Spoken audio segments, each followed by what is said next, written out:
Si è svolta ieri pomeriggio l'ultima sessione del Consiglio Comunale dei Ragazzi e delle Ragazze di San Donà di Piave, con un open day rivolto ai giovani candidati del prossimo Consiglio.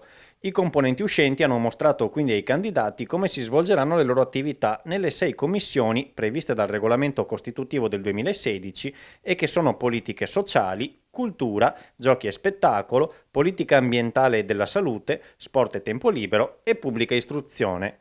Le prossime elezioni per il rinnovo si terranno il 6 febbraio 2020 e potranno parteciparvi i 1301 studenti degli istituti comprensivi della città, che sceglieranno i 38 consiglieri tra gli 80 candidati.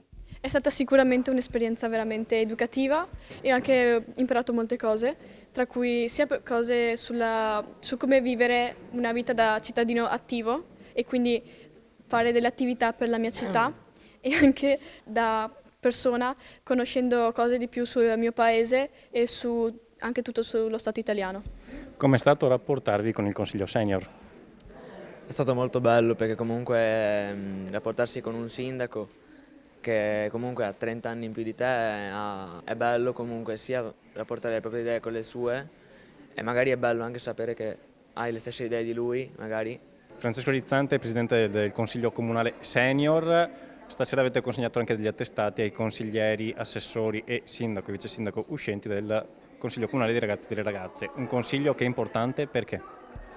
È importante perché io credo che a noi adulti consenta di vedere la città attraverso gli occhi dei più giovani e a loro consente di fare un'esperienza importante affinché diventino dei cittadini consapevoli. L'augurio che abbiamo fatto nel congedare i ragazzi e nel ringraziarli è stato quello di cogliere questa esperienza perché fra qualche anno, quando avranno compiuto i loro studi e quando avranno deciso che è il momento giusto, si dedichino nuovamente alla città, magari candidandosi al Consiglio Comunale degli adulti.